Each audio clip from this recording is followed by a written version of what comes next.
모든 것 아시는 주님, 나의 맘에 연약함 보시고 부족한 그 모습대로 주님 마음에 새겨주시네. 주님께 토로한 마음, 주님께 토로한 마음 하나하나 헤아려 주시니 그 마음 그 아픔들을 주님 손으로 품어주시네. 거친 길 위를 걸어갈 때도, 거친 길 위를 걸어갈 때도, 험한 산이 앞을 막아도 이 대신 주님의 두 손이 나를 붙드네. 주의 마음이 닿은 내 삶에 점인 슬픔을 씻으시는 주님을 찬양, 주 이름을 찬양하네. 우리 다시 한번 처음으로 고백합니다. 모든 건 아시는 주님, 모든 것 아시는 주님, 나의 맘에 연약함 보시고 부족한 그 모습대로 주님 마음에 새겨주시네. 주님께 토로한 마음, 주님께 토로한 마음 하나하나 헤아려 주시니 그 마음 그 아픔들을 주님 손으로 품어주시네. 거친 길 위를, 거친 길 위를 걸어갈 때도 험한 산이 앞을 막아도 빛 대신 주님의 두 손이 나를 붙드네. 주의 마음이 닿은 내 삶에 점인 슬픔을 씻으시는 주님을 찬양, 주 이름을 찬양하네. 거친 길 위를 걸어갈 때도, 거친 길 위를 걸어갈 때도 험한 산이 앞을 막아도 빛 대신 주님의 두 손이 나를 붙드네. 주의 마음이 닿은 내 삶에 점인 슬픔을 씻으시는 주님을 찬양, 주 이름을 찬양. 우리 다시 한번 정심을 다해서 거친 길 위를, 거친 길 위를 걸어갈 때도 험한 산이 앞을 막아도 빛 대신 주님의 두 손이 나를 붙드네. 주의 마음이 닿은 내 삶에 점인 슬픔을 씻으시는 주님을 찬양, 주 이름을 찬양하네. 이 시간 주님의 임재를 체험하길 원합니다. 정말 주어진 환경에 관계없이 주님을 찬양하길 원합니다. 강력히 임해 주시옵소서. 오늘 예배 속에 성령 충만을 주시옵소서. 우리 이러한 기도 제목으로 통성으로 기도합니다. 주여,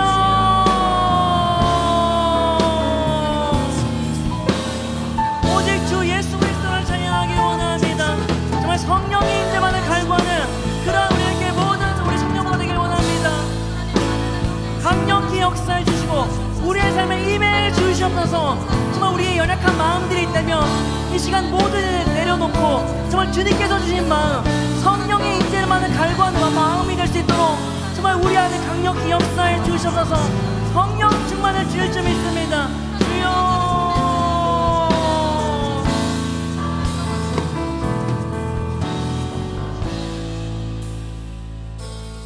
주님, 이 시간 예배의 자리를 허락해 주셔서 감사합니다.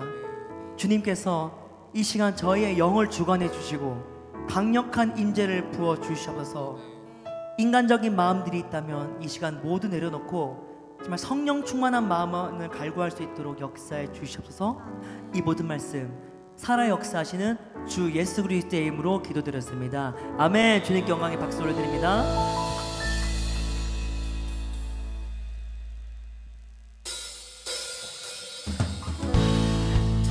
네, 우리 이 시간을 다 같이 자리에서 일어나셔서 정말 열방의 소망 되신 예수 그리스도를 찬양합니다.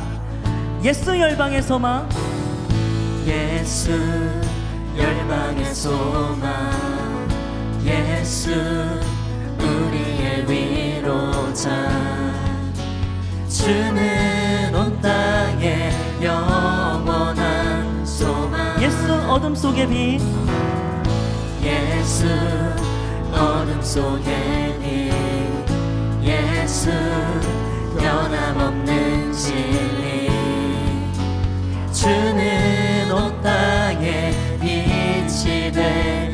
우리 위해 죽으시고 우리 위해 죽으시고 다시 사신 생명의 주, 주님만이 소망이요 변함없는 반석이라, 주님만이 온 세상을 비추시네. 또 죽음에서 부활하신 우리 구주 평강에 와, 주를 믿는 모든 자의 소망 되신 주를 믿네. 우리 다시 한번 열방의 소망 되신 주 예수 그리스도를 찬양합니다. 예수 열방의 소망, 예수 우리의 위로자, 주는 온 땅에 영원한 소망. 어둠 속에 빛 되신 예수 그리스도를 찬양합니다. 예수 어둠 속에 빛, 예수 변함없는 진리, 주는 온 땅에 빛이 되시네. 우리 위해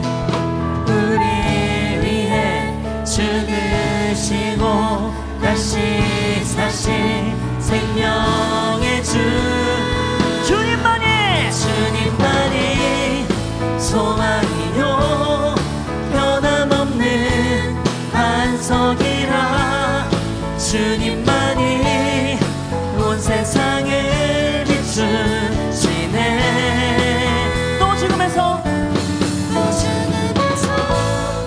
부활하신 우리 구주 평강에 와, 주를 믿는 모든 자의 소망 되신 주를 믿네.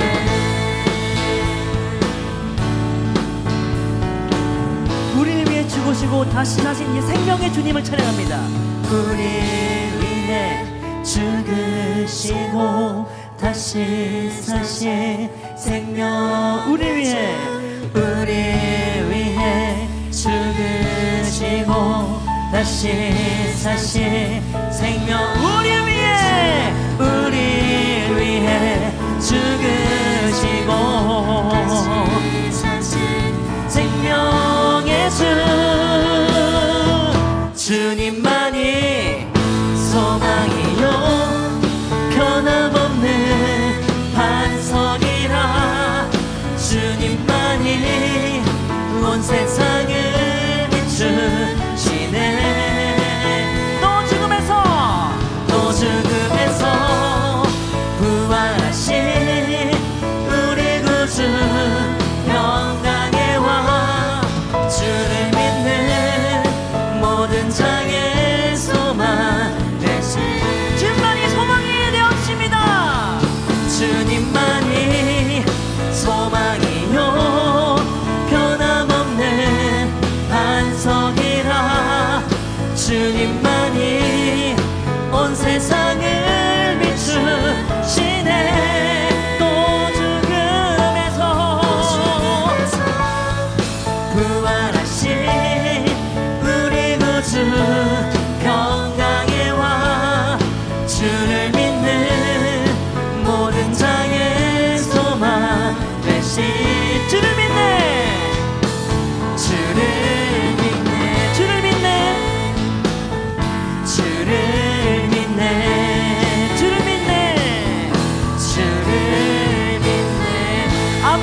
우리의 열방의 소망이 되시고 정말 우리의 모든 것이 되신 주 예수 그리스도를 찬양합니다. 아멘.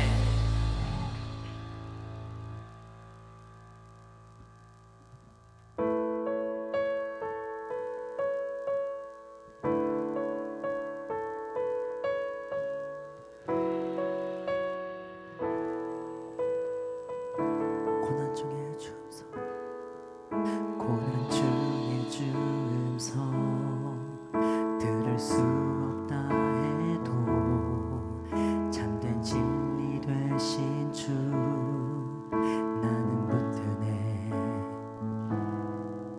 폭풍이 몰려와도 험한 길을 간대도 믿음의 두 손 들고 주실래 내게 행하신 그 놀라운 일 생명 주신 주를 기억하네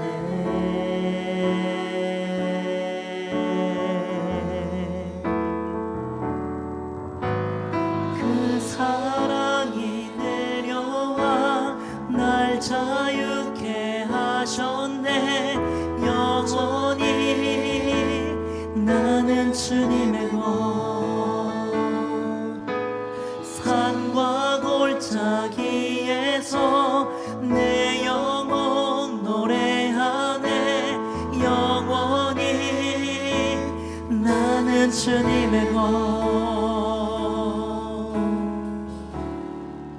주의 약속 이루어져 주의 약속 이루어져 소망이 넘칠 때도 은혜로운 주 손길 느낄 때도 주를 향한 갈망과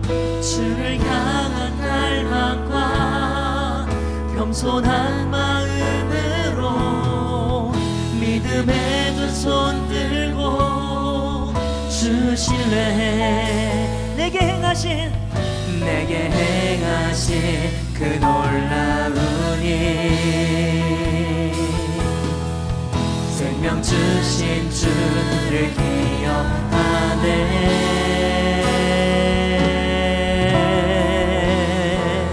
그 사랑이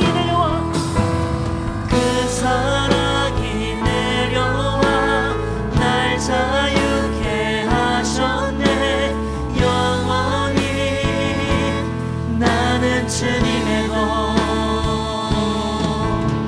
산과 골짜기에서 내 영혼 노래하네 영원히 나는 주님의 것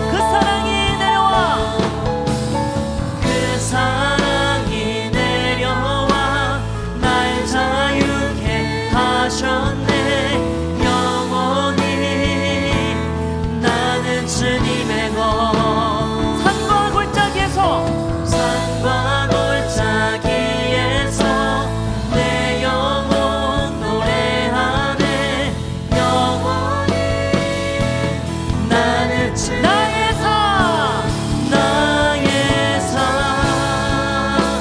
주의 것 내 모든 삶 오직 주의 나의 삶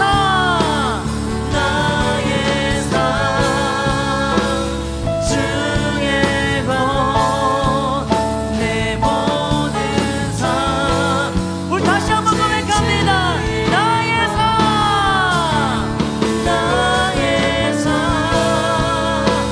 주의 것 내 모든 삶 오직 나의 삶 할렐루야 나의 삶 주의 것 내 모든 삶 오직 주의 것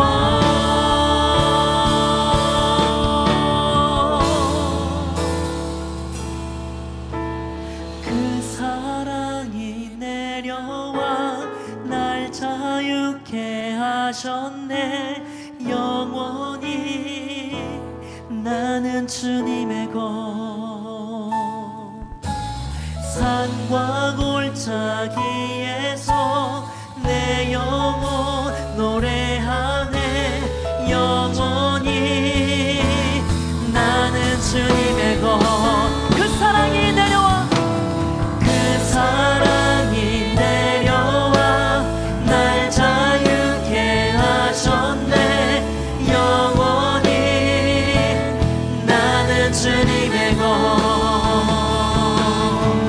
산과 골짜기에서 내 영혼 노래하네. 영원히.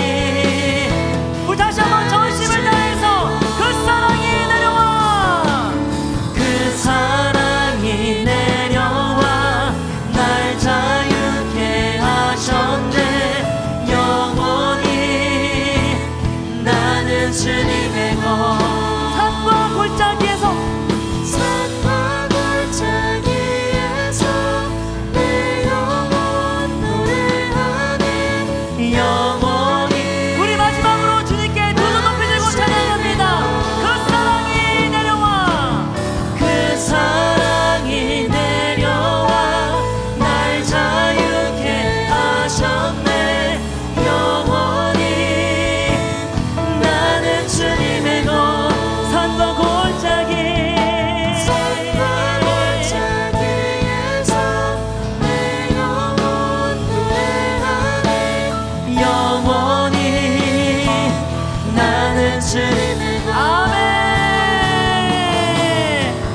저희를 자유케 하신 주님을 찬양합니다. 저희의 영혼이 참 평안으로 가득 찰 수 있도록 강력히 역사해 주시옵소서. 정말 주님의 임재만을 갈구하길 원합니다. 오늘 함께 하실 주님께 전심을 다해 통성으로 기도합니다. 주여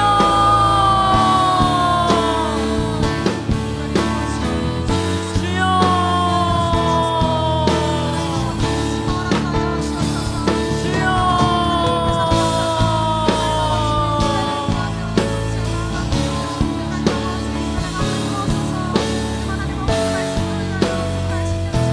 성령 충만을 주시옵소서. 우리 안에 주님의 임재 가득할 수 있도록 역사해 주시옵소서.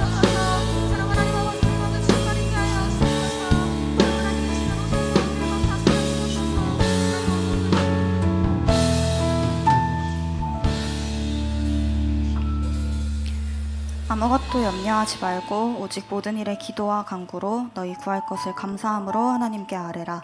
그리하면 모든 지각이 뛰어난 하나님의 평강이 그리스도 예수 안에서 너희 마음과 생각을 지키시리라. 아멘. 할렐루야. 사랑의 주님, 한 주간 우리의 삶을 지켜 보호하여 주시고 오늘 이 예배의 자리 가운데로 인도하심에 감사합니다. 이 시간 먼저 우리의 죄를 회개하며 나아갑니다. 한 주간 우리는 세상 속에 살며 주님 나라 가치가 아닌 세상적 가치들을 앞세워둔 채 살았습니다. 주님의 말씀을 붙잡지 않고 스스로의 연약함을 이기지 못하고 넘어졌습니다.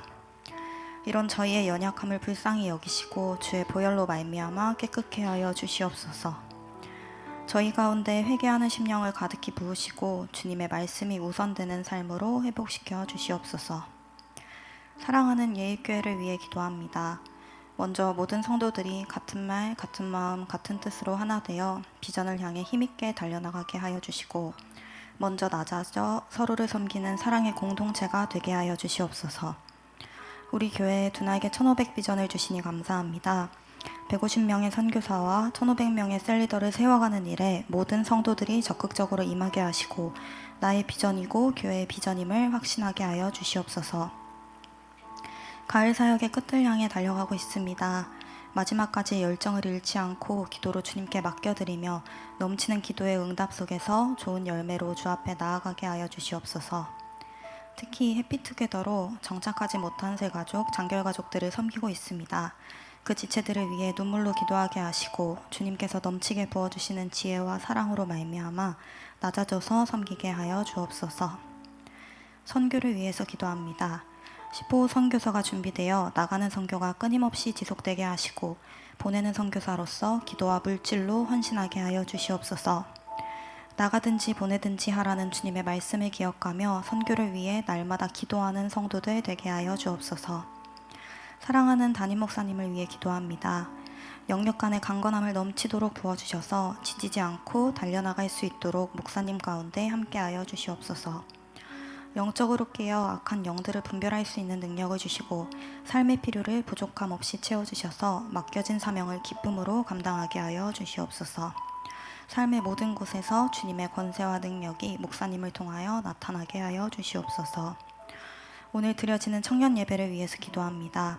말씀 전하시는 목사님 가운데 성령의 충만함을 허락하셔서 선포되는 말씀을 통하여 우리의 심령이 회복되고 말씀의 은혜를 누리는 시간 되게 하여 주시옵소서. 삶의 현장 속에서 주님께서 주신 비전과 부르심을 잊지 않고 세상 사람들과는 다른 삶을 살아가는 지체들 되게 하여 주시옵소서. 예배를 준비하는 손길들을 위해 기도합니다. 보이는 곳, 보이지 않는 곳에서 함께하는 이들을 축복하여 주시고 맡겨진 사명을 기쁨으로 감당하게 하여 주시옵소서. 예배를 통하여 말씀과 비전으로 하나 되는 청년들 되게 하여 주시고 오늘 받은 이 은혜를 잊지 않고 한 주간의 삶을 살아가도록 성령의 충만함으로 함께하여 주시옵소서. 늘 우리 가운데 역사하셔서 은혜 주시는 주님께 영광 올려드리며 예수님의 이름으로 기도합니다. 아멘. 네, 안녕하십니까. 저는 청년 A-4 목장 홍창의입니다.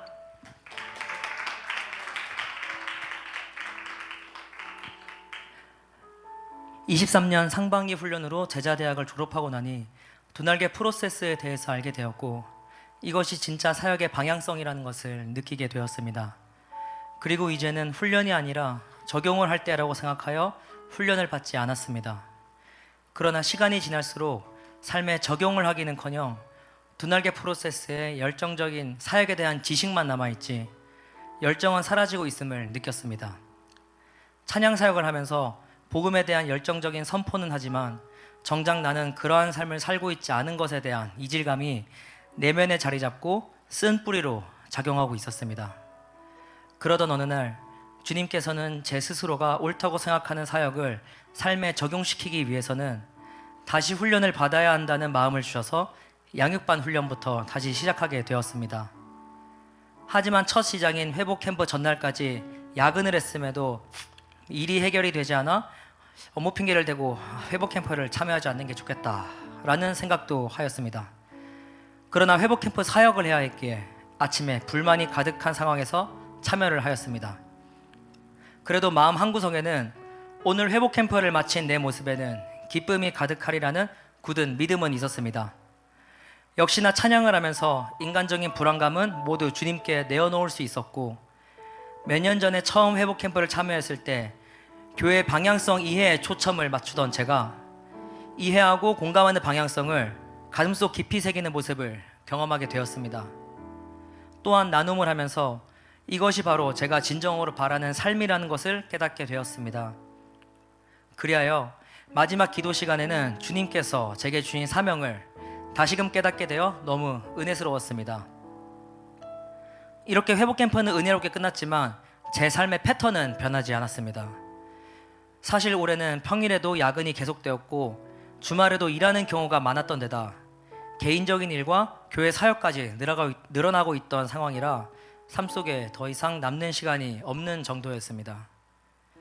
또한 미래에 대한 불안감으로 인해 여러 인간적인 계획들을 세우고 스스로 더욱 책찍질하고 있던 상황이라 심적으로도 여유가 없었습니다. 그렇게 양육반을 시작하게 되었는데 처음에는 후회의 연속이었습니다. 바쁜 삶과 여유 없는 심령이 핑계로 작용되려 하는 것이 느껴졌습니다.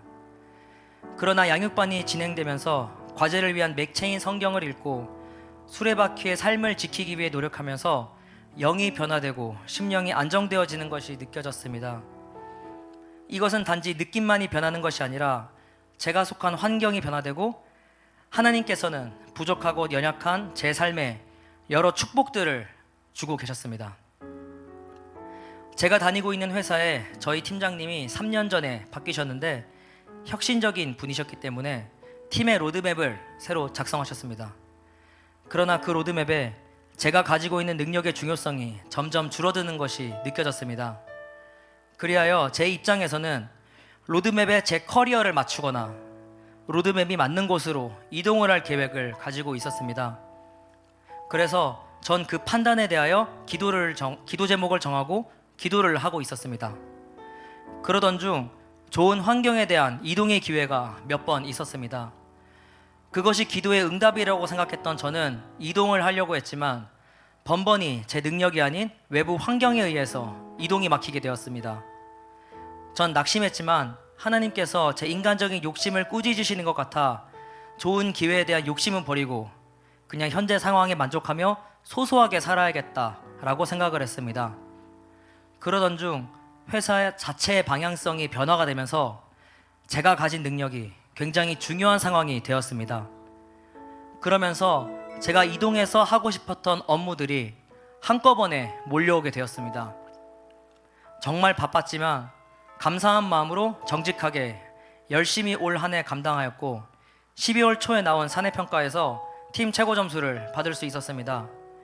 또한 좋은 점수로 인하여 진급 경쟁에서도 유리한 상황이 만들어지게 되었습니다. 할렐루야, 하나님께서 하셨습니다. 양육반을 하다 보면 중간에 금요철야 예배에 참석하여 성령 충만을 받아야 하는 과제가 있습니다. 성령 충만을 받는 과제를 수행하기 위해서는 그 주에는 영이 탁해지는 행동은 최대한 자제하여 방해받지 않도록 합니다. 그러나 전 그 주에 바쁘고 스트레스가 가득한 삶이어서 성령 충만에 대한 많은 방해가 있을 것으로 예상했습니다. 아니나 다를까 그날 찬양인도 사역도 함께 했는데 찬양에 집중이 되지 않고 불안감이 엄습하며 시작하게 되었습니다.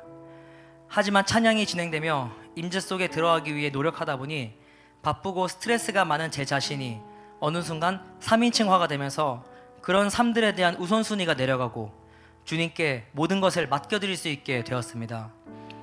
그리고 스트레스가 자리하던 곳에는 기쁨이 충만하게 되었습니다.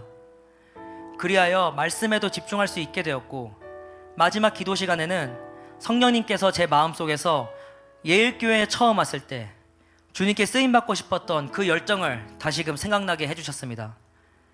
바쁜 상황 속에서 양육반을 시작하였기에 우선순위를 바꾸는 것에 대한 어려움이 있었고 양육반에 대한 후회도 컸습니다. 그러나 하나님께서는 이번 14주간의 양육반을 통해 복음에 대하여 다시 한번 확신할 수 있게 하셨고 세계 비전에 대하여 입이 아닌 삶으로 나아가야겠다고 다짐하게 하셨습니다. 그래서 내년 2월에 진행되는 아웃리치를 통해 주님께서 저에게 체험하게 해주실 비전에 대하여 기대하게 하셨습니다. 또한 우선순위의 중요성에 대해서 명확하게 인지할 수 있도록 해주셨고 하나님의 말씀에 순종하며 사역을 한다면 제가 가지고 있는 여러 인간적인 걱정들을 제가 뜻하지 않은 방법으로 해결해 주시고 참 평안을 주신다는 것을 알게 되었고 그것이 참 감사했습니다. 앞으로는 말로 선포하는 만큼 삶도 그 이상을 살고자 합니다. 주님께서 허락해 주신 소중한 우리 예일교회에서의 사역을 감사한 마음으로 감당하고자 합니다. 그리고 저에게 주신 제자 삼는 세계비전의 사명을 가지고 믿지 않는 영혼들에게 삶으로 복음을 전파하고자 합니다. 양육을 끝까지 받을 수 있도록 격려해 주시고 기도해 주신 목장 식구들 감사합니다. 그리고 매주 열심과 진심으로 양육을 함께 받은 동기들 감사합니다. 올바르게 저희에게 말씀을 전파해 주시고 스승의 역할을 다해 주시는 담임 목사님께 감사드립니다. 또한 세상적인 욕심을 버리지 못하는 저에게 이런 귀한 축복을 주신 하나님께 이 모든 영광 올려드립니다. 감사합니다. 자, 오늘 우리에게 주신 말씀은 미가서 5장 2절로 9절의 말씀을 보겠습니다. 미가서 5장 2절로 9절. 미가서 5장 2절로 9절. 자, 우리 한 절씩 교도하겠습니다. 미가서 5장 2절로 9절. 베들레헴 에브라다야, 너는 유다 족속 중에 작을지라도 이스라엘을 다스릴 자가 내게서 내게로 나올 것이라. 그의 근본은 상고의 영원에 있느니라.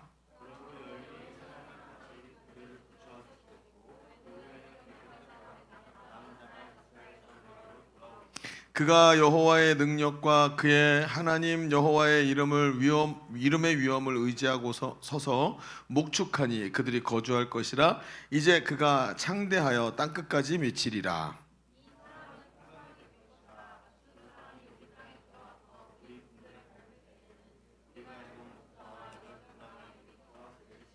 그들이 칼로 아수르 땅을 황폐하게 하며 니물로 땅 어기를 황폐하게 하리라. 아수르 사람이 우리 땅에 들어와서 우리 지경을 밟을 때에는 그가 우리를 그에게 건져내리라.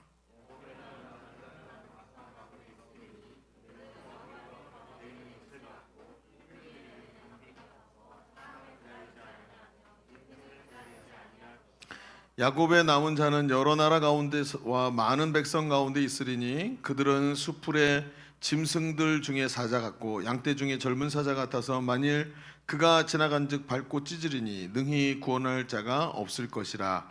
내 손이 내 대적들 위에 들려서 내 모든 원수를 진멸하기를 바라노라. 아멘.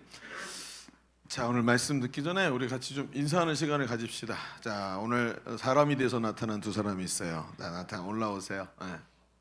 전에는 할렐루야. 우리 올라오시면 돼요. 우리 예전에는 결혼하기 전에 사람 취급을 안 받는데 결혼하고 나면 사람 취급을 해줬다 그러더라고요. 그래서 이제 결혼해서 바퀴벌레에서 사람으로 변했어요. 자, 앞에서 그렇죠. 자, 우리 최용원 형제, 정소영 자매가 이제 결혼해서 한 가정을 이루었습니다. 너무 멋지죠? 우리 크게 박수 한번 합시다. 아, 좋겠다. 제가 어제 반쪽과 반쪽이 만나서 온쪽이 된다 그랬는데 반푸너츠밖에 안 되는 것들이 이제 온푸너츠가 되고 왔어, 그죠? 앞으로도 하나님의 은혜 가운데 우리 믿음 생활 잘하고 이 가정이 비전이 있는 가정으로 하나님 앞에 잘 세워지기를 위해서 여러분 기도해 주기를 바랍니다. 그래, 우리 오늘 우리가 보통 보면 2부 예배 때 와서 인사를 하는데 우리 또 청년 공동체에서 늘 하다 보니까 그렇죠? 청년 공동체에서 이렇게 인사를 하게 됐네요. 자, 여러분 이제 인사할 때 크게 우리 격려로 박수하겠습니다. 인사. 네. 네. 그래, 내려가시죠. 참 감사하네. 네. 나는 어제 이렇게 발랄한 신부는 처음 본 것 같아. 아주 그냥 발랄하게 아주 저기 잘 하셨어요. 감사하고요. 자, 오늘 우리 말씀을 같이 나눠봅시다. 여러분 2차 세계대전 때 일어났을 때 영국의 런던에 첫 번째 폭격이 있었대요. 폭격을 받으면 여러분 어떨까요? 우리도 지금 저 북한에서 뭐 장사정 보쏜다 뭐 이런 얘기 때문에 굉장히 긴장하잖아요. 그럴 때마다. 근데 그 폭격이 있었는데 그날 그 밤에 한밤중에 폭격이 있었겠죠. 완전 아수라장이 되고 막 아마 상상을 하면 상상 안 해도 금방 보일 정도로 그런 상황이었을 겁니다. 뭐 지금 우리 TV에 펼쳐지고 있는 건 아무것도 아니죠. 뭐 대통령이 어쩌고 저쩌고 이런 거랑 넘어가 버리는 거예요.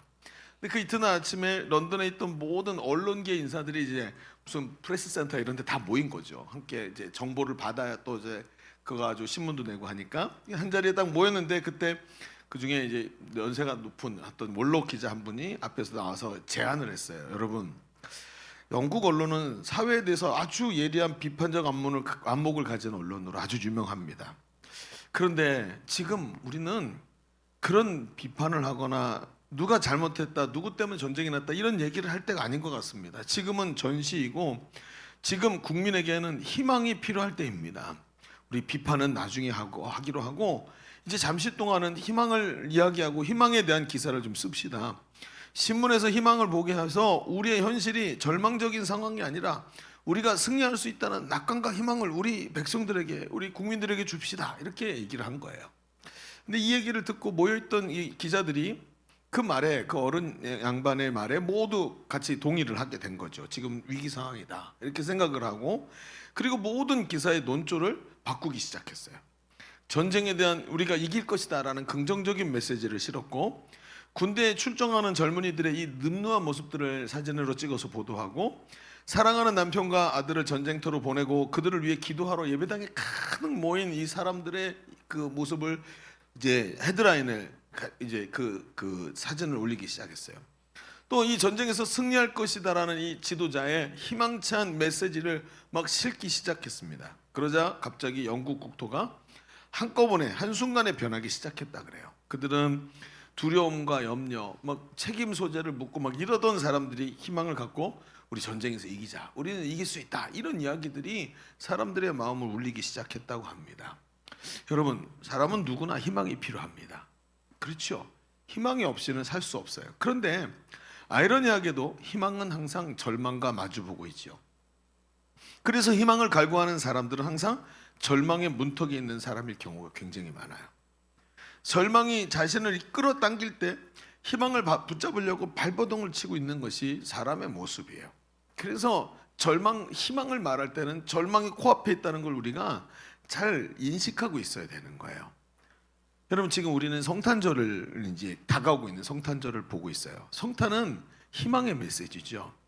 그래서 더욱 성탄이 소중합니다. 그리스도는 세상에 희망의 빛으로 오셨고 그분의 희망은 절망을 깨뜨릴 능력을 가지고 있는 희망이었어요. 그분이 오신 곳에는 어두운 가운데 빛이 비추고 절망 중에 소망이 떠오르는 이런 일들을 우리는 성경을 통해, 아니 우리의 삶을 통해서 우리는 이미 다 경험을 하지 않았습니까? 앞에서 말한 영국 신문 기자들이 전쟁 속에서 희망의 소식을 전했다면 이제는 성도가 성탄의 희망을 전하는 사람으로 우리 시대에는 부름받은 것입니다. 성도가, 우리 믿는 사람들이 성탄의 기쁨을 가지고 있다면 성탄의 기쁨은 가정과 사회에 그대로 전달될 거예요. 그런데 성도에게 성탄이, 만약에 거꾸로 성도에게 성탄이 희망이 아니라 기쁨이 아니라 공허한 사변으로 느껴진다면 어떻게 해야 될까요? 아니, 조금만 더 구체적으로 얘기합시다. 여러분은 성탄을 희망으로 느끼고 있습니까? 희망이라고 하니까 희망인 거고, 뭐 빛으로 오신 예수님, 그러니까 그런 슬로건으로 우리는 성탄을 많이 접했어요. 진짜 희망에 대한 이야기를 말할 때 우리는 내가 원하는 직장에 들어갈 때 희망이 있다고 말하고, 내가 원하는 시험에서 합격할 때 희망이 있다고 말할 때가 더 많지 않아요? 예수 그리스도가 성탄에 구주로 오신 예수님이 우리에게 희망을 주신다는 말이 우리에게 진짜 적실성 있게 들려지나요? 그게 이제 우리의 문제라는 거예요. 왜냐하면 많은 사람들이 우리 속에 있는 희망의 빛을 보고 성탄의 구주께로 나오기 때문에 그렇죠. 그러니까 우리 시대는 희망의 빛이 드러나기가 너무나 어려운 거예요. 성탄이 정말 진정한 희망이 아니라 공허한 사변으로 느껴지고 빨간 옷을 입고 뛰어다니는 산타클로스만 TV에서 나오잖아요. 우리가 접하는 성탄절은 어찌 보면 성경에서 느끼는 성탄절보다 TV가 말하는 성탄절을 더 강력한 이미지로 갖고 있잖아요. 그러니까 성탄의 희망이 뭡니까? 성탄의 희망이 멋진 백화점에서 분위기 좋은 캐롤을 듣는 게 성탄의 희망이라고 말한다면 이 시대엔 진짜 희망이 없는 거예요. 그러니까 우리 안에 성탄의 희망이 없다면, 소망이 없다면 이 얘기를 전하는 사람이 없는 거죠. 성탄은 말입니다, 성경에도 나오지만 소식을 전하는 자의 중요성을 굉장히 크게 봐요. 그래서 성탄의 기사들, 여러분 사복음서의 성탄의 기사들을 보십시오. 대부분 누가 나오죠? 고대하던 사람들이 나와요. 누가요? 동방박사들을 보세요. 얼마나 고대인지 늘 별을 보면서 메시아가 나시겠다고 한 예언의 날짜들을 기다리고 있었던 사람들이죠. 고대하던 사람들이에요. 들판에 양을 치던 목자들도 그 소식을 듣고 전하는 일을 감당하던 사람이었어요. 성전에 있던 시므온과 안나스라는 두 선지자는 메시아가 보내질 것을 알고 금식하면서 성전에서 기다리던 사람들이었어요. 그러니까 모두 성탄의 메시지는 기다림이에요. 성탄의 소식을 전하는 자가 있어야 되는 거죠. 그래서 그 성탄의 소식이 우리에게 먼저 기쁜 소식이 될 때 이 성탄의 희망은 다른 사람들에게도 희망이 되는 거예요. 그래야 이 세상의 성탄의 구주 예수님을 희망으로 전할 수 있는 것입니다. 여러분, 이 질문으로 우리가 말씀을 시작해 봅시다. 성탄이 우리에게 왜 기쁜 소식일까요? 예수님이 태어나셨으니까 그거는 정답지에 있는 얘기잖아요. 우리의 가슴 속에 성탄의 기쁨의 소식으로 다가와야 되지 않겠습니까? 하나님의 말씀을 오늘도 좀 우리 미가서의 말씀을 가지고 좀 깊이 상고해 봅시다. 새롭게 성탄이 도대체 무엇인가, 왜 성탄이 우리에게 기쁜 소식인가 하는 것을 좀 더 깊이 있게 좀 같이 나누는 시간이 됐으면 좋겠습니다. 자, 우리 주보를 펼쳐보시면 주보 3면에 오늘 말씀의 제목은 절망 속에서 피어난 희망이라고 한번 정해놓고 두 가지 이야기를 좀 오늘 나눌게요. 첫 번째는 이런 얘기로 시작해 봅시다. 성탄이 기쁜 소식인 이유는 성탄이 기다림을 전제로 하기 때문에 기쁜 소식이라는, 성탄이 기다림을 전제로 하기 때문에 기쁜 소식입니다. 다 보이나요? 오, 아주 좋아요. 그래요.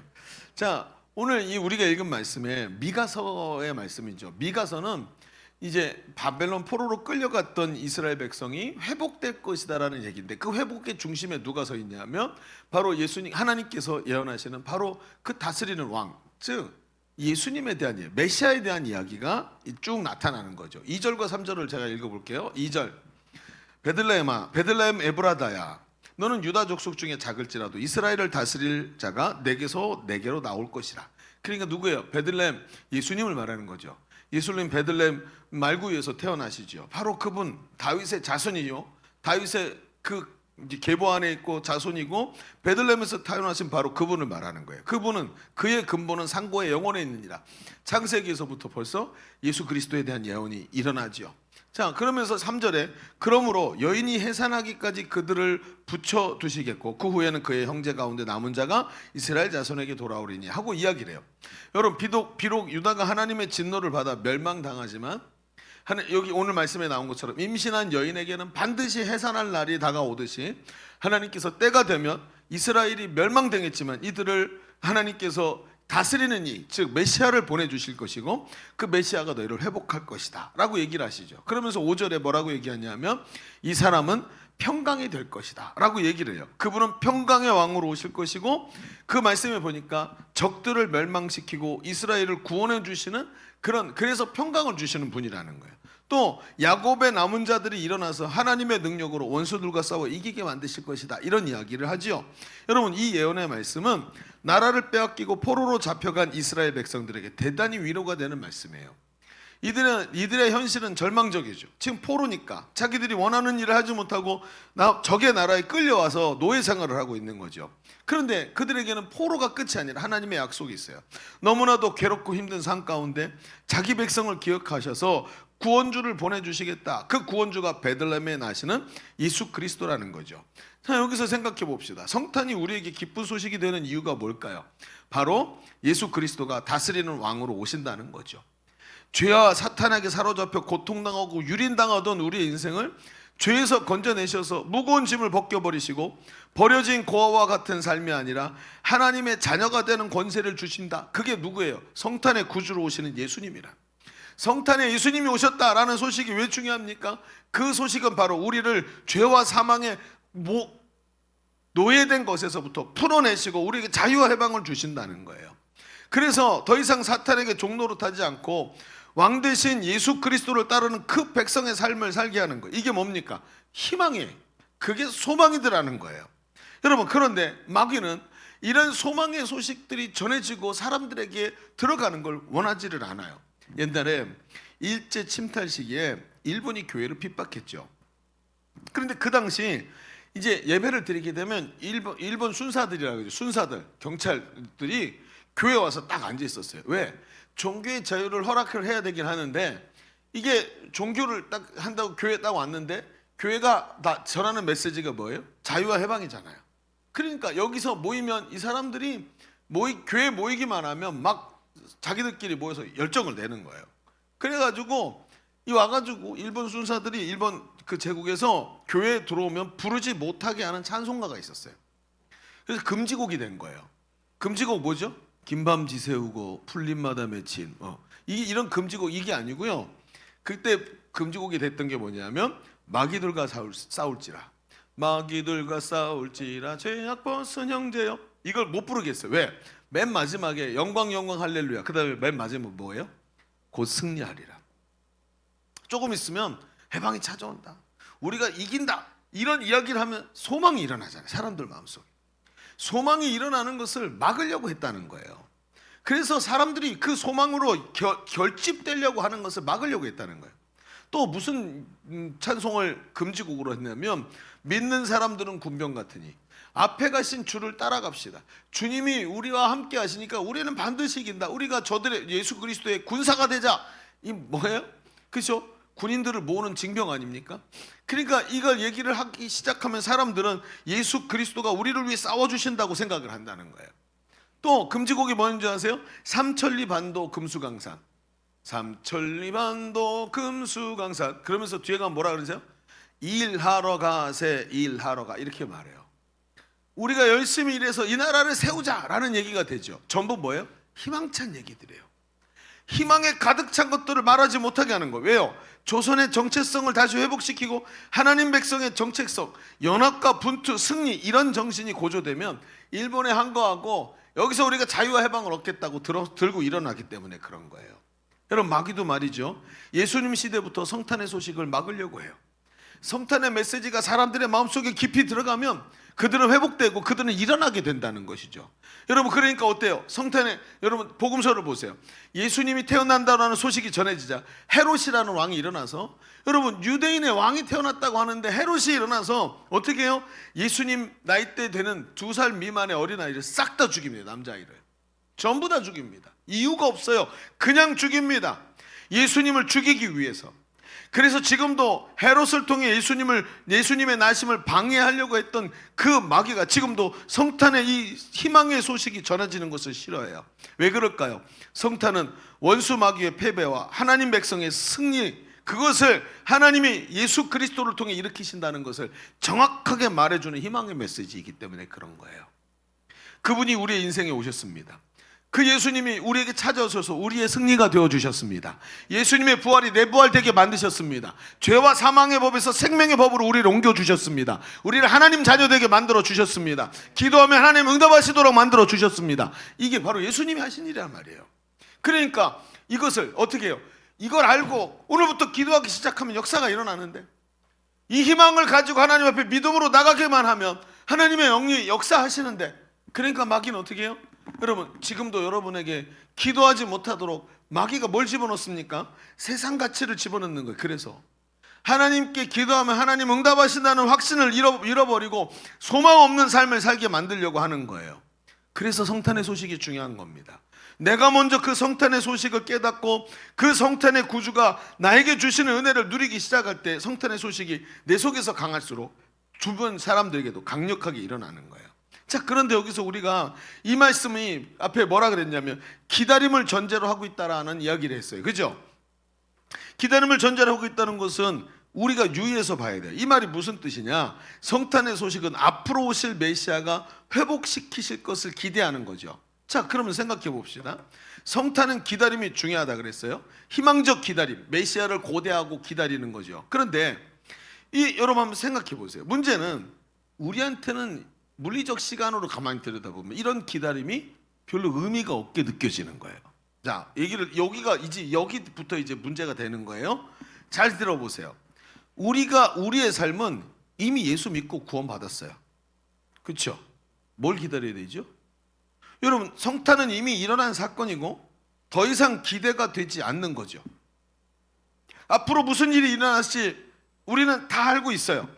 그분은 이미 평강의 왕으로 오셨고 우리는 이미 구원받았고 하나님은 우리의 삶을 이미 회복시켜 주셨고 이미 복받고 이미 천국에 갈 하나님이 내게 믿음도 주셨어요. 예수님이 왜 기다려야 되죠?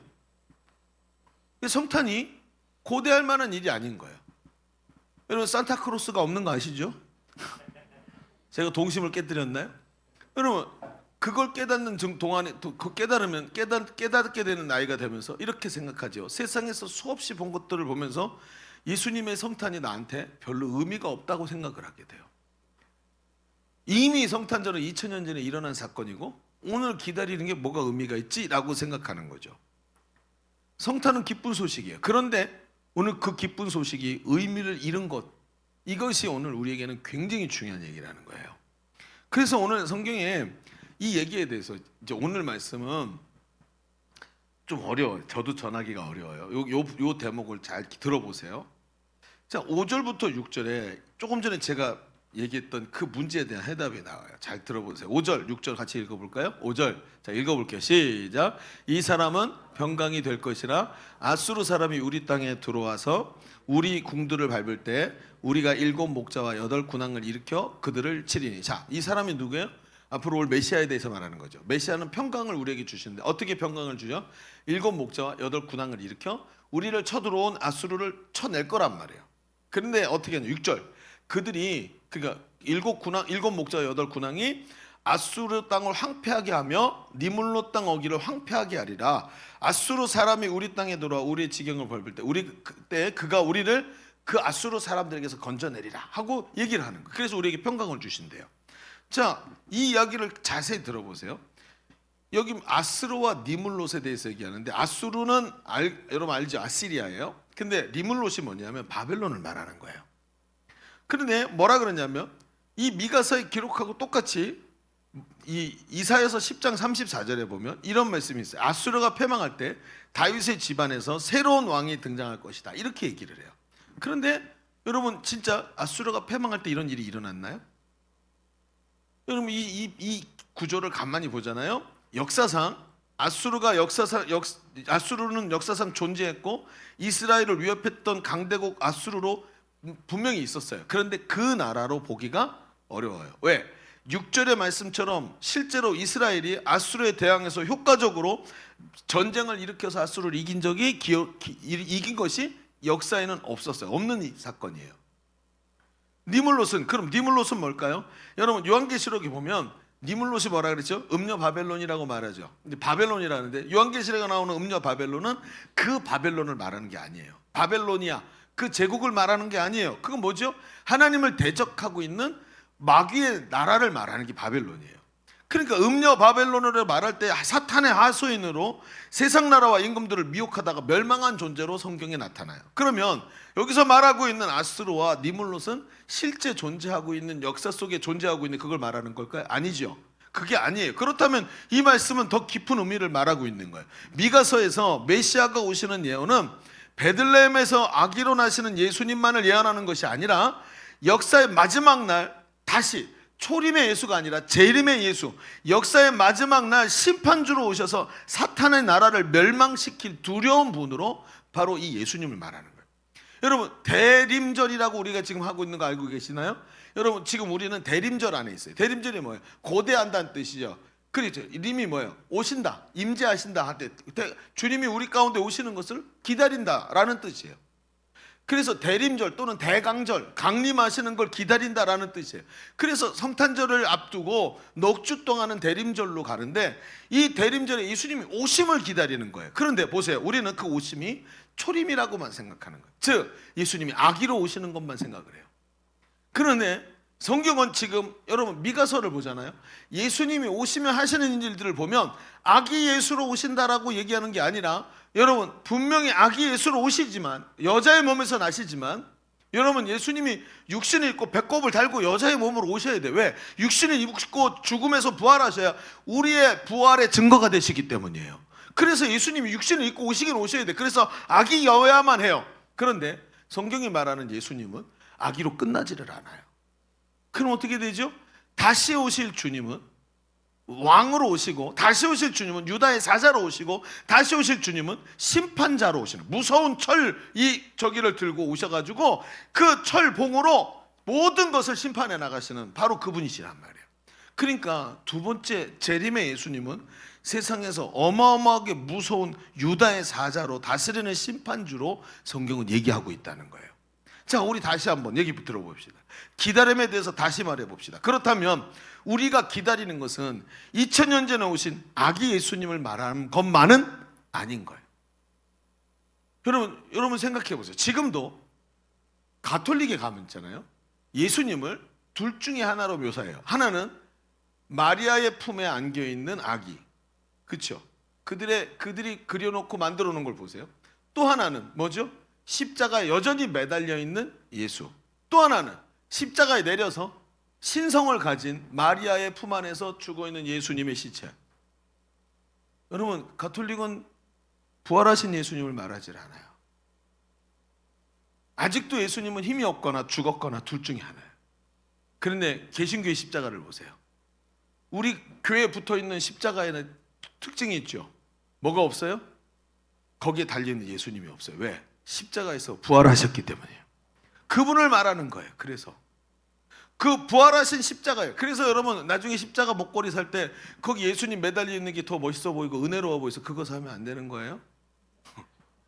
그거는 아직 예수님이 십자가에 죽어 있다는 뜻이에요. 전 그래서 가톨릭을 기독교라고 보기가 어려워요. 정반대 기독교일지 몰라도 예수님이 부활하셨어요. 그리고 그 부활하신 예수님 우리에게 말해요. 너희도 나처럼 부활한다. 내가 너희의 첫 번째 열매다. 너희 부활의 증거가 나다. 내가 보증이다. 라고 말씀하시는 분이. 그러니까 어때요? 그분은 이제 여러분 어린 아기로만 오신 예수님, 아기로 오셨지만 우리에게 그분이 희망이 되시고 빛이 되시는 이유는 아기를 넘어서 유다의 사자로 통치자로 그리고 심판주로 오시기 때문이라는 거예요. 여러분 그렇습니다. 우리는 성탄절을 맞아 다스리는 평강의 왕으로 오시는 예수님을 기대하면서 동시에 다시 오실 심판주이신 예수님을 기대하는 거예요. 주님의 나심이 희망인 것은 우리에겐 평강의 왕이지만 우리의 원수들에게는 예수님이 심판주이시기 때문에 우리에게 그게 기쁨인 거예요. 악한 세상을 심판하고 억눌린 자를 신원해 주실 거예요. 그날에 우리에게 상을 주시는 날이고 동시에 원수들에게는 심판의 날, 그 멸망의 날이 된다는 거예요. 그래서 우리에게 이게 소망이 되는 거예요. 여러분 윤동주 시인을 아시죠? 윤동주 그럼 뭐가 생각이 납니까? 더 이상 안 물어볼게요. 대답하기 싫어. 여러분 생각해요. 근데 이 윤동주 시인이 자신의 삶에 대해서 나중에 사형 언도를 받고 결국 사형으로 죽지 않습니까? 아닙니다. 예, 사형이 아니에요. 예, 그래요. 미안해요. 제가 딴 사람하고 헷갈렸어요. 예. 그래서 삶의 마지막까지 자신의 삶을 최선을 다해서 삶을 살고자 했던 이 청년 시인 윤동주의 일화가 요즘에 근래에 들어서 많이 부각되는 게 있어요.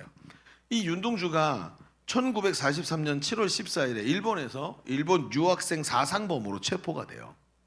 그리고 1945년 2월, 그러니까 한 2년 정도 옥살이를 하고 2월에 해방을 보지 못하고 감옥에서 인생을 마감합니다.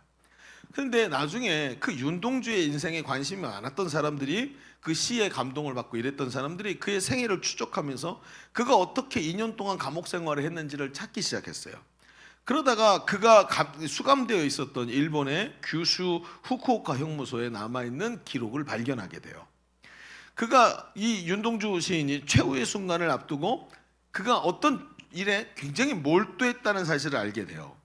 그 일지를 보는데 그 일지에 형무소에서 그 윤동주의 동태를 감시하고 있던 사람이 적어놓은 그 기록이 있는데 이렇게 써 있는 거예요. 윤동주는 고향집의 편지에서 차입한 신약 성경을 감옥 속에서 읽고 있다. 그는 날마다 이 책에 빠져 있다라고 써 있는 거예요. 이 대목을 발견한 거예요. 여러분 아십니까? 군대 가면 성경책을 예전에 많이 나눠줬어요. 그 2차 세계대전 때 만든 거거든요. 근데 그 책이 요 손바닥만 하고 아주 얇죠. 그래서 신약 성경하고 시편이 들어있는 포켓 성경이라 그랬고 군인들 요 주머니에 쏙 들어가게 만들어져 있어요. 그래서 군인들이 전장에서 쉴 때 그 성경을 읽을 수 있도록 기도원 협회인가 거기서 만들어 줬단 말이에요. 근데 이게 2차 세계대전 때 만들어져서 쭉 퍼진데 아마도 그런 것들을 받았던 것 같아요. 그 신약 성경의 내용이 뭐죠? 예수님이 그리스도이시고 그분이 다시 오실 것이다. 성도들이 요한계시록의 말씀처럼 음녀 바벨론과 맞서 싸우면서 이 시대 정말 악한 무리들과 맞서 싸우면서 예수 그리스도의 이름으로 승리하며 끝까지 승리하는 자에게 하나님이 영원한 생명을 주실 것이다. 이 얘기들이 그 안에 가득 들어있죠. 윤동주가 날마다 그 책을 읽고 있었대요. 하나님의 말씀을 붙들고 인생 최후의 마무리를 마지막 장면들을 보고 자신의 인생이 꺼져가는 걸 보고 있었어요. 그에게 그가 지었던 시는 자신의 신앙 고백이었던 거예요. 그가 뭐라고 썼습니까? 죽는 날까지 하늘을 우러러 한 점 부끄러움 없기를 입새에 있는 바람에도. 그렇죠? 여러분 죽는 날까지 하늘을 우러러 한 점 부끄러움이 없는 삶, 자기 죽음이 눈앞에 있고 이 앞에 있는 어둠이 전혀 거칠 것 같이 보이지 않는 깜깜함 속에서 죽는 날까지 하늘을 우러러 한 점 부끄러움 없이 살고 싶다고 말할 수 있는 힘이 어디서 나옵니까? 그게 바로 예수 그리스도의 이 성탄의 구주가 이 속에 희망으로 계시는 사람이 할 수 있는 말이라는 거예요. 하나님 바로 성탄의 구주가 심판주로 오시는 역사의 필연을 알고 내가 오늘 여기서 죽더라도 그것이 끝이 아닌 것을 알기에 죽는 날까지 한 점 부끄러움 없이 살겠다고 고백하는 삶이었다는 거예요. 여러분 윤동주가 예수 그리스도를 제대로 알고 있던 사람이에요. 그래서 성도의 삶은 현실이 아무리 절망적이어도 성탄의 소식이 있기에 오늘도 하나님 앞에서 한 점 부끄러움 없는 희망의 삶을 살아낼 수 있는 거예요. 이것이 성도입니다. 절망적 상황 속에서 맞이한 성탄이 다시 오실 그리스도를 희망으로 보는 이런 성탄이 될 수 있어야 된다는 거예요. 오늘 우리 시대를 보세요. 여러분 TV도 틀기가 민망하고 유튜브 보기도 민망해요. 이제는 켤 수가 없을 만큼 보기만 하면 다음 세대에게 도대체 이 장면을 뭐라고 설명해 줘야 될지 알 수가 없는 거예요. 나라가 개판이에요. 개판. 여러분 진짜 이런 시대를 살고 있다는 게 정말 부끄러울 정도로. 난 이쪽 편도 아니고 저쪽 편도 아니고 그냥 부끄러워요. 나는 너무. 그런데 이런 시대에도 여러분 우리가 암흑 속에서 성탄이 희망이 되는 사람이 되어야 되지 않겠습니까? 이 나라가 아니라 저 나라를 보고 있기 때문에 그 나라에 대한 희망을 가지고 있는 사람. 일제 침략기에 여러분 공산주의 그 고통 핍박 속에서도 그 나라를 보신 우리의 믿음의 선조들이 끝까지 승리했다는 거예요. 그게 오늘 성탄의 메시지여야 한다는 것입니다. 그래서 우리에게 있는 성탄의 소식이 우리 이웃에게 윤동주의 시처럼 강력하게 파장을 일으키는 능력의 소식이 우리에게서부터 나가야 되는 거예요. 자, 우리 첫 번째 얘기를 좀 정리해 봅시다. 성탄은 기다림이라 그랬습니다. 예수님 당시 유대인들에게 메시아를 대망함이 있었다면 오늘 우리에게도 재림의 구주를 대망함이 있어야 할 줄로 믿습니다. 이게 기다림인 거예요. 오늘 우리의 성탄절은 재림주로 오실 그분이 진정한 평강의 왕이 되어서 다스리실 것을 기대하는 겁니다. 예수님 당시가 절망 중에 기다림의 희망이라면 오늘도 절망 중에 기다림이 희망이어야 되는 거예요. 그런데 성경은 여기서 멈추지를 않아요. 아니 미가서를 보는데 여기까지는 이해가 됐어. 말씀을 보면서 역시 예수님 다시 이렇게 우리 가운데 오셔서 평강을 일으키실 분이구나. 그분이 다시 오실 거구나. 근데 여기가 끝이 아니더라는. 아니 도대체 이게 어디로 가나 하고 쭉 보는데 한 걸음 성큼 더 앞으로 나가는 거예요. 그 내용을 가만히 들여다보는데 이 내용의 깊이가 더 깊은 내용이 있는 거예요. 여러분 우리가 기다린다고 해서 그저 다시 오신다니까 뭐 오시겠지 하고 하나님이 우리를 그렇게 기다림의 자리에서 마냥 기다리게 하실까요? 이게 좀 우리가 좀 생각해 봐야 될 것이 있는 거예요. 제가 어릴 적에 이런 얘기 한번 한 적이 있었던 것 같은데 어느 날 봄날 저희 아버지가 목회자였잖아요. 시골에서 목회를 하셨는데 봄날이 됐는데 아버지가 그러는 거예요. 성신아 그러고 불러요. 제가 그때 유치원을 다니고 6살이나 아마 7살이나 그랬던 것 같아요. 근데 저를 부르더니 우리 꽃밭을 만들자 그러는 거예요. 우리 유치원에도 꽃밭에는 꽃들이 모여서 맨날 노래 불렀던 건데 꽃밭을 만들자. 그래서 좋다고 만들자. 그랬더니 교회 진입로가 이렇게 있는데 앞에서 큰 길에서 바로 들어오지 않고 옆으로 골목을 타고 들어와서 교회 입구가 있었어요. 조금 들어와서. 근데 거기가 옆에 뭐가 있냐면 개천이 있는 거예요. 또랑이 있는 거예요. 그냥 지저분하잖아요. 근데 또랑은 항상 이렇게 둔턱이 붙어 있지요. 그리고 안쪽에 길이 있는데 그 또랑과 연결되어 있는 둔턱 위에 꽃밭을 만들잖아요. 길쭉하게 얼마 안 되는 폭이 그래봤자 한 1m도 안 되는 그리고 긴 그 꽃밭을 만드시겠대요. 그러면 저보고 그런 거야. 가서 큰 돌을 주워와 그러는 거예요. 그래서 여기저기 다니면서 돌을 막 주워오는데 저는 끙끙 메고 이렇게 막 들고 왔거든요. 근데 저희 아버지가 한 손으로 쓱쓱 드시더라고요. 저는 6살이었다. 그리고 그 돌을 가지고 와가지고 뭘 했냐면 옆에 경계석을 이렇게 놓는 거예요. 꽃밭에 화단에 경계석을 놓고 그리고 이제 막대기를 꼽아서 줄을 띄워서 들어가지 못하게 만들고 이렇게 하는 거죠. 그리고 안에 있는 흙을 막 쇠스랑으로 갈아갖고 뒤집어 엎어. 그리고 나서 막대기 가지고 구멍을 콕콕콕콕 찌르는 거예요. 그래놓고 저한테 씨앗을 주시는 거예요. 그러면서 저한테 이렇게 네가 이 씨앗을 이 구멍에다 집어넣고 손으로 메워라. 그리고 톡톡톡 두들겨갖고 씨앗이 바깥으로 나오지 않도록 흙을 돋워줘라 하고 얘기를 해주시는. 그걸 한번 딱 보여주셨어요. 저도 그걸 다 했죠. 다 하고 나서 그리고 물을 쫙 준 거예요. 근데 그 씨앗 여러분 씨앗 아세요? 까만 콩알보단 작은데 새까맣고 동글동글한 게 자몽이나 저기처럼 위에 꼭 배꼽이 있는 데가 쏙 올라와 있고 그리고 새까만 게 자글자글 주름이 있어요. 무슨 씨일까요? 잘 모르죠? A씨 그죠? 그게 뭐냐면 나팔꽃이에요. 나팔꽃씨가 그렇게 생겼어요. 근데 그 조그만 나팔꽃씨를 제가 한 줌 들고 거기다 다 집어넣고 덮었어요. 그리고 물을 쫙 줬어요. 그리고 이제 저희 아버지는 자 끝났다 손 털고 손 다 씻고 들어가서 밥 먹자고 들어갔죠. 자 저는 어떻게 했을까요? 다시 나왔어요. 나와서 꽃밭 앞에 이렇게 쭈그리고 앉아갖고 계속 쳐다보는 거예요. 뭘 쳐다보고 있었을까요? 뭐 하고 있었을까요? 씨를 심었으니까 어떻게 된다? 조금 있으면 나온다. 그래서 나올 때까지 나오면 인사하고 가려고 이렇게 앉아갖고 기다리는 거예요. 저한테 그 추억이 아직 있어요.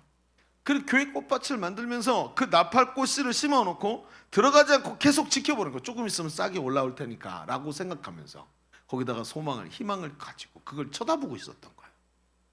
제가 저한테 굉장히 아름다운 추억이에요.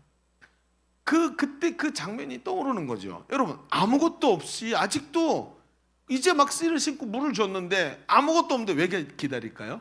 그 밑에 씨앗이 있기 때문이에요. 성경이 말하는 기다림은 막연한 기다림이 아니에요.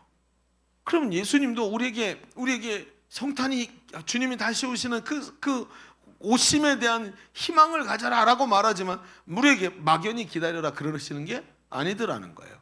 그럼 어떻게 해야 되죠? 자, 두 번째에다 이렇게 한번 써볼까요? 둘째, 주보의 둘째, 그 기다림이 의미 없는 기다림이 되지 않는 것은 희망의 씨앗을 품고 있기 때문이에요.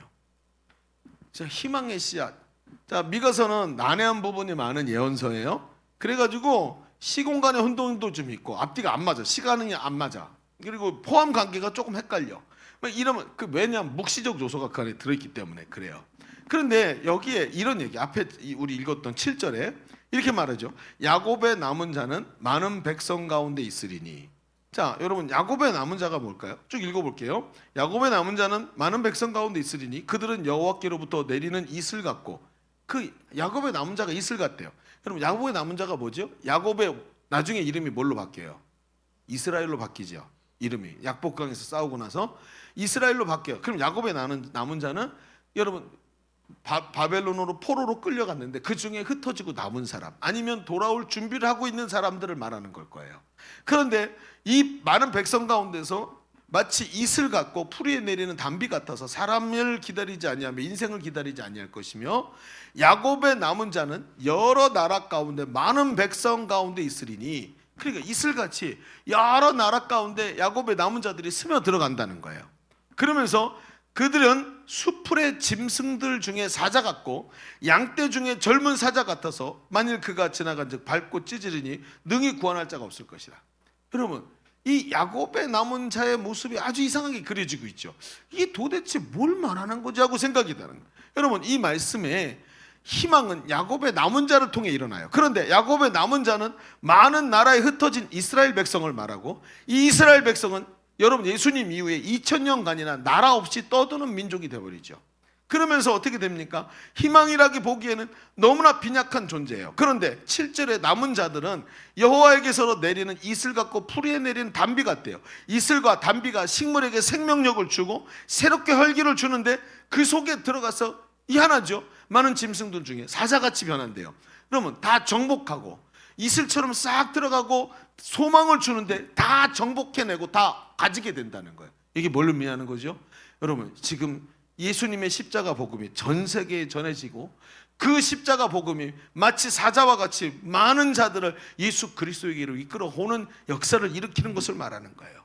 8절에 남은 자는 사자와 같이 그 대적들을 진멸하기 시작합니다. 악한 마귀의 진영을 깨뜨리고 예수님의 십자가 복음이 많은 사람을 주님께로 돌아오게 만드는 이야기들을 여기서 하고 있는 거예요. 미가서의 메시아 예언은 절망 속에서 보잘것없는 야곱의 남은 자들의 역할이 너무나 중요해요. 이 야곱의 남은 자들의 삶은 너무나도 힘들고 어려운 상황입니다. 천대를 받고 멸시를 받고 심지어 종로로 타며 살아가요. 흩어져서 누추한 삶을 살아요. 그런데 그들은 하나님으로부터 오는 능력을 받아서 땅의 생명의 씨앗이 되고 있어요. 여러분, 그냥 겉으로 보기엔 아무것도 없는 것 같은데 이슬이 스며들어서 저 밑에 소망이 들어가 있는 모습이, 꽃밭에 지금 꽃밭을 새로 만들어서 위로 올라오는 게 아무것도 없는데 그 속에 생명력 있는 씨앗이 심겨졌더니 거기서 많은 열매가 일어난다는 거예요. 여러분, 그 씨앗이 뭡니까? 예수 그리스도가 오늘도 이 땅에 남겨놓으신 예수 그리스도의 성도들을 말하는 것입니다. 이 땅에 남겨놓은 예수 그리스도의 제자들을 말하는 거예요. 여러분, 별 볼 일 없는 것 같지만 그 씨앗이 그 속에 들어있기 때문에 이게 소망이 되는 거예요. 여러분, 예수님 당시를 생각해 보세요. 수많은 사람이 메시아를 기다리고 있었지만 정말 작고 연약한 마리아라는 여자, 이 소녀 한 사람이 그 중에 희망의 씨앗이 되었어요. 마리아가 주의 계집종이오니 주의 뜻대로 내게 이루어지리이다 하면서 하나님의 뜻을 마치 이 꽃밭처럼 쑥 품어 들어갔더니 이 마리아가 자기가 뭐가 됐어요? 나팔꽃 꽃씨가 되더라는 거예요.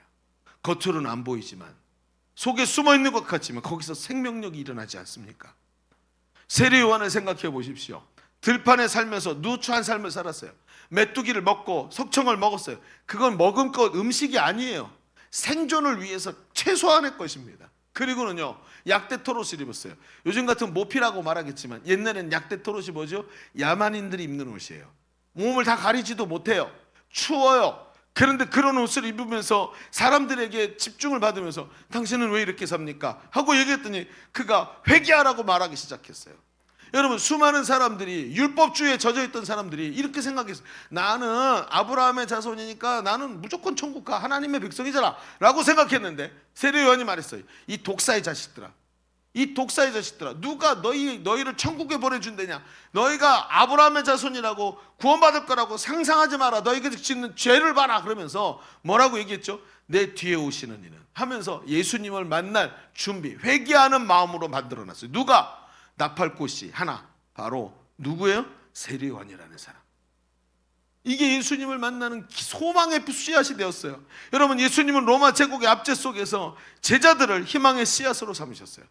12 중에 하나는 삐꾼하고 11밖에 안 돼서 하나 더 딴 거 갖다 집어넣어가지고 만들어 놓은 너한테 12놈을 갖다 놓고 너희가 세상의 빛이다.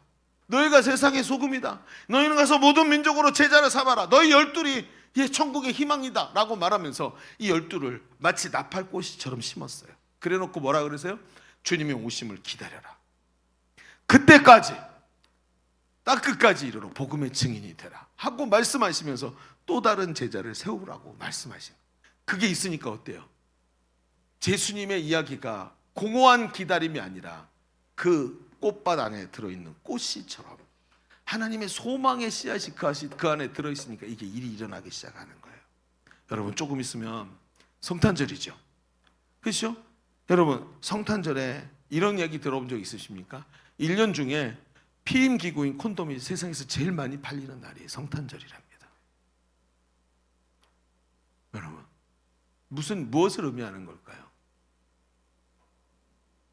성탄절 24일 날 밤에 우리나라에서 콘돔이 제일 많이 팔리는 날이랍니다. 많은 젊은이들이 성탄절이 되면 해롱해롱 거리면서 성적 방탕을 저지르고 있다는 거예요. 예수님 때처럼 마귀는 지금도 성탄의 메시지를 방해합니다. 희망이 없다고 얘기합니다. 상업주의와 향락으로 퇴색되어가는 성탄절을 보면서 예수님은 없어지고 산타클로스만 왔다 갔다 하고 있는 걸 봅니다. 예수님은 안 기다리는데 선물만 기다리고 있는 이 시대를 보죠. 영적인 암울함과 시대적 암울함이 가득해서 지금도 지금 여의도에 가기도 민망하고 광화문 가기도 민망한 시대가 됐어요. 예수님 시대에도 동일한 어둠이 가득했어요. 그런데 예수님은 제자들에게 소망의 씨앗을 부으셨어요. 그게 바로 누구예요? 여러분이에요. 예수님이 지금도 성탄의 소식을 말하면서 그 소망의 씨앗이 있기 때문에 여러분, 성탄절에 세상에서 콘돔이 제일 많이 팔리는 날이다 할지라도 그날 그 뒤에 밑에 뭐가 들어있냐면 나팔꽃이가 그 밑에 숨어있기 때문에 주님은 소망이라고 말씀하시는 거예요.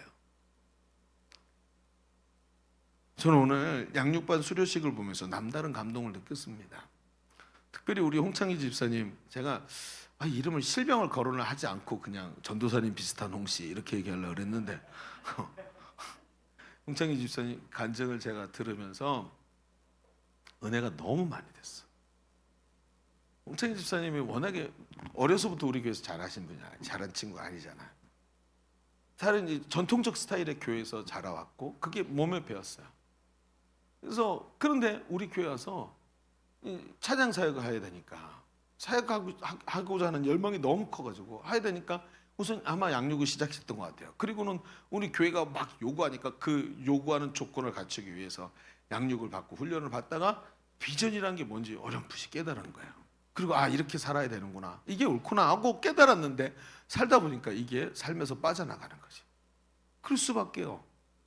죄와 저기가 가득한 마귀가 가득한 세상에 살면서 우리의 가치관이 세상을 자꾸 따라가니까 이게 남아있지가 않는 거예요. 근데 어느 날 느낌이 오는 거죠. 이렇게 돼서는 안 되겠구나. 내가 머리로 알고 옳다고 생각은 하는데 내 삶이 따라가지를 않네 하고 얘기했대죠. 생각했대죠. 그리고 누가 시키지 않아도 자발적으로 양육반, 첫 번째 제일 기본인 양육반에 들어간 거예요. 가서 함께 하나님 말씀을 나누고 양육반에서 보는데 내가 지난번 양육반에서 놓친 게 있었구나 하면서 그 양육반에 깊은 곳을 본 거예요. 하나님의 은혜를 체험한 거예요. 그러면서 이런 영적 침체를 극복하면서 스스로 회복의 자리에 돌아올 수 있는 게 얼마나 큰 희망인지 몰라요. 우리 교회는 말이죠, 차세대를 세우는 비전이 많이 있습니다. 청소년 아이들이 자기 선교사 나가겠다고 지금 줄 서서 기다려요. 내가 딱 한 가지, 15호 선교사만 죽어라고 안 나와. 나는 16호입니다라고 말한 사람이 있는데 15호가 없으면 16호도 없을 것 같은데, 어쨌든 15호는 죽어라고 안 나와. 근데 16호부터 시작해서 쭉 계속 아이들이 자기는 언제 가겠다 얘기하면서 기다리고 있어요. 지금 자기 그때까지 훈련 되겠대요. 다음 세대 마치 빈 화단을 바라보는 것 같은데 그 빈 화단 밑에 속에 나팔꽃 새순을 보는 것 같은 이런 게 있으니까 어때요? 오늘 성탄이 공허한 그냥 빛이야, 성탄이 이렇게 주님이 다시 오실 거야 라는 이런 공허한 얘기로 들리는 것이 아니라 오늘 우리에게 주신 비전대로 하나님 하실 거라고 확신하는 믿음이 생기기 시작하는 거예요. 그래서 오늘 제가 홍창희 집사님 간증이 은혜가 됐던 거예요. 저는 늘 싸워요. 뭐랑 싸우냐 하면 부정적인 생각들이랑 싸워요. 제 귀에는 연말이 되면 부정적인 얘기가 엄청 많이 들려요. 목사님 이래서 안 돼요, 저래서 못 하겠어요, 이게 문제예요, 저런 게 문제예요 라고 얘기를 해요. 많은 사람이 얘기를 해요. 얼마나 많은지 도망치고 싶을 때도 있어요. 근데 이런 이야기들을 너무 강력하게 저에게 영향을 미치니까 하나님께 기도를 하면서도 너무 힘든 거예요, 마음이. 근데 그 속에서도 이런 정말 그 아무것도 안 보이는 맨 땅이지만 그 밑에 나팔꽃이가 심어 있는 것을 보기 시작할 때 저에게도 성탄이 소망이 되더라고요. 주님이 일하실 거라고 확신하게 되더라고요. 그래서 또 오늘도 용기를 내서 달려가게 되더라는 것입니다. 여러분, 윤동주가 감옥에서 신약 성경을 탐독하면서 하나님 나라를 꿈꾸듯이 오늘 성탄을 고대하는 우리도 하나님 나라를 꿈꿔야 할 줄로 믿습니다. 그 꿈이, 그 나팔꽃이가 그 밑에 들어있기 시작할 때 그때부터 모든 게 달라지는 거예요. 그러면서 소망이 일어나는 거예요. 여러분, 기다림은 힘든 일이에요. 아무것도 보이지 않는 맨 땅이에요. 그러나 이런 야곱의 남은 자의 삶이 여러분에게 있기에 또 저에게 있기에 그 기다림 속에 희망이 있는 거예요. 성탄이 희망인 이유가 바로 여기 있습니다. 기다림 속에, 그 기다림 속에 희망의 씨앗이 들어있기 때문에 그래요. 오늘도 성탄절을 맞이하면서 이 시대 야곱의 남은 자를 하나님이 찾고 계세요.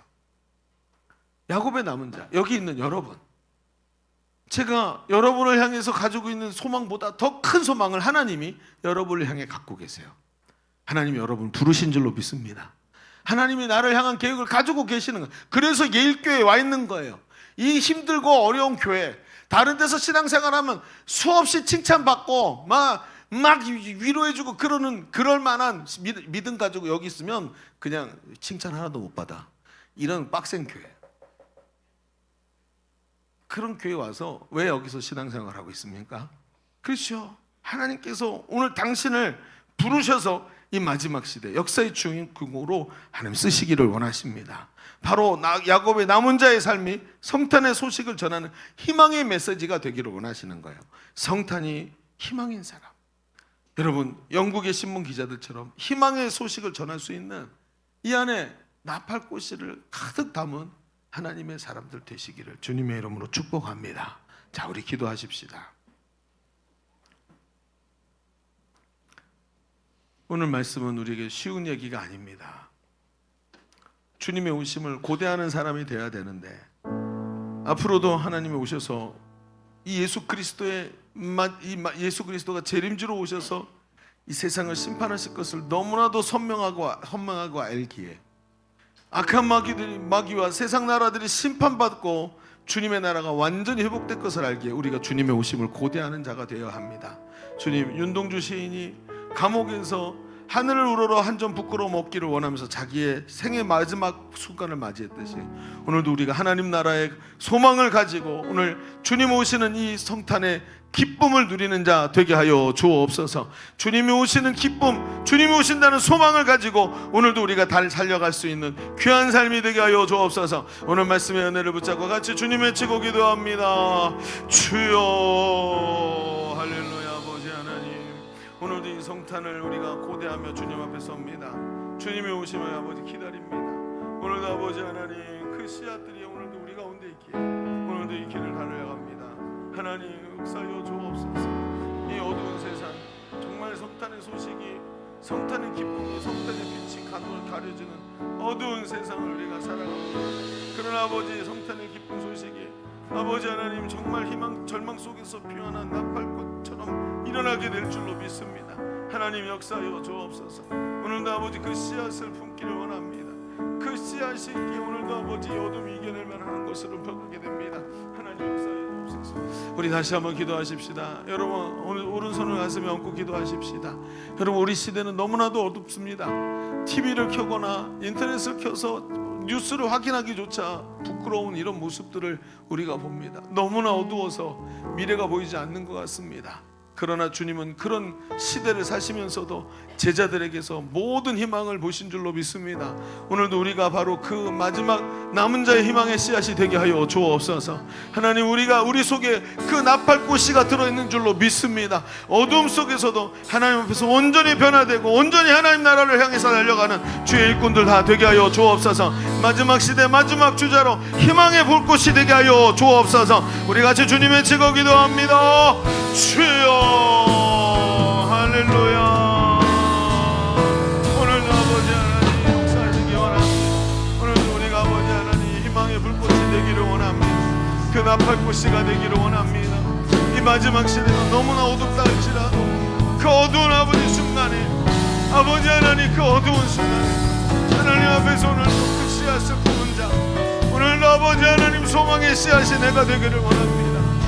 그 소망의 씨앗이 바로 예수님 제자인 내가 되기를 원합니다. 하나님 회복되게 하소서.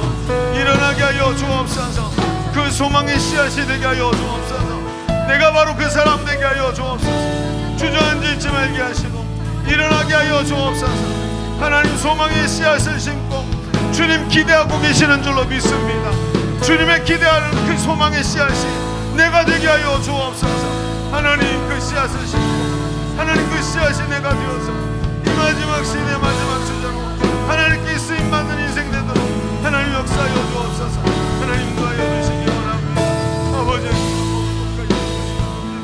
그저 아버지 사랑하는 사람 소망이 필요합니다. 우리에게 소망이 필요합니다. 하나님, 사람이 그저 먹을 것과 입을 것이 해결이 되면 모든 것이 해결되는 것처럼 생각을 합니다. 우리 시대는 하나님 민주주의라고 말하지만 사실은 먹을 것과 입을 것을 구하는 사람들로 가득 차서 내 것을 뺏어가면 참지 못하고 이를 빠드득 가는 사람들로 세상에 가득 차여지고 있습니다. 그 어둠 속에서 하나님, 정말 하나님이 숨겨놓은 그 씨앗 바로 내가 되기를 간절히 원합니다.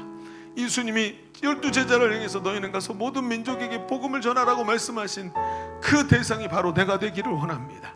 예수님과 같은 말 같은 마음 같은 뜻이 되어서 주님의 뜻을 이루는 사람, 주님이 마지막 어두운 시대를 바라보면서도 나 때문에, 나은 사람 때문에 소망을 품을 수 있는 사람, 바로 그 사람이 내가 되기를 원합니다.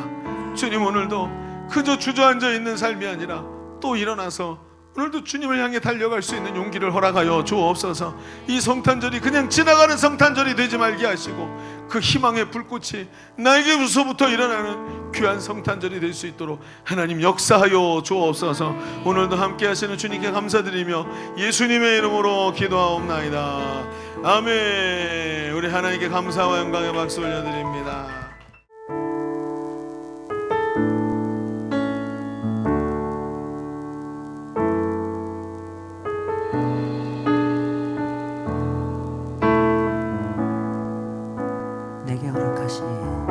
내게 허락하신 시련을 통해 나의 믿음도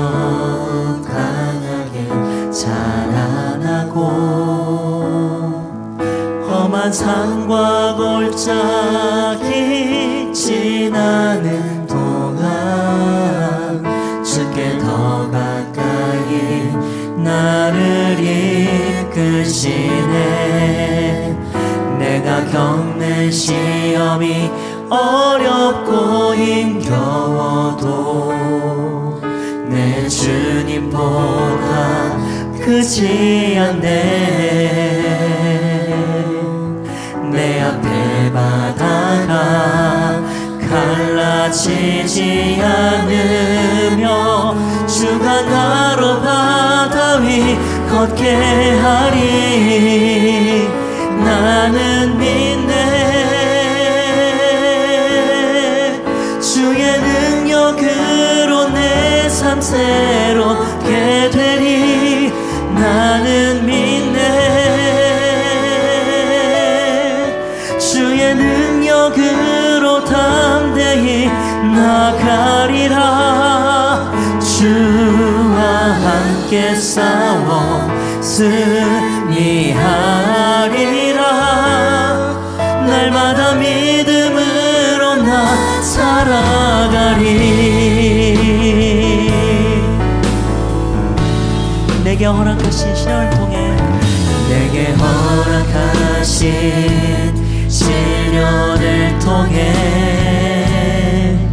나의 믿음 더욱 강하게 자라나고 험한 산과 골짜기 지나는 동안 주께 더 가까이 나를 이끄시네. 내가 겪는 시험이 어렵고 힘겨워도 내 주님보다 크지 않네. 내 앞에 바다가 갈라지지 않으며 주가 나로 바다 위 걷게 하리. 나는 믿네. 나는 믿네. 주의 능력으로 내 삶 새롭게 되리. 나는 믿네. 주의 능력으로 담대히 나가리라. 주와 함께 싸워 승리하리라. 날마다 믿음으로 나 살아. 나는 믿네. 나는 믿네. 주의 능력으로 내 삶 새롭게 되리. 나는 믿네.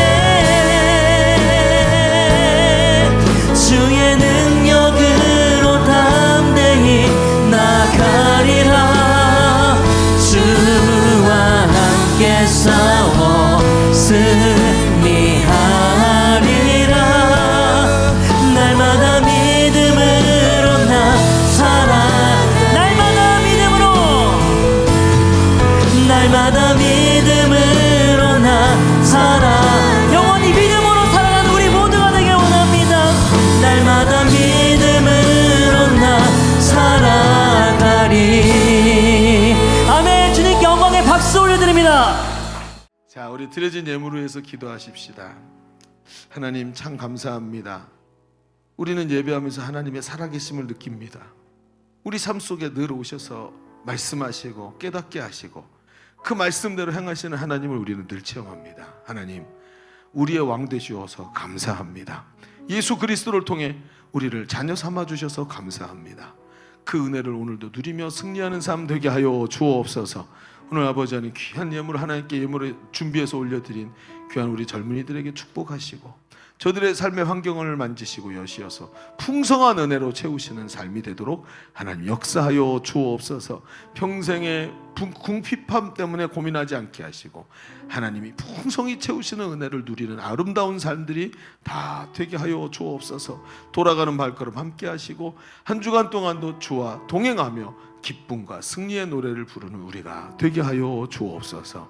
감사드리며 이제는 우리 구주 예수 그리스도의 은혜와 아버지 하나님의 지극하시고 만극하신 사랑하심과 성령님이 내주하시고 우리 가운데 함께 하시는 은혜가 오늘 모여 예배하는 주의 사랑하는 자녀들 머리머리 위에, 우리의 삶의 현장과 우리 손으로 하는 모든 일들 위에, 주님이 피로 값주고 사신 주의 몸된 교회 위에, 지금도 신음하고 있는 이 나라 이 민족 위에 이제로부터 영원토록 함께 계시기를 간절히 축원하옵나이다. 아멘.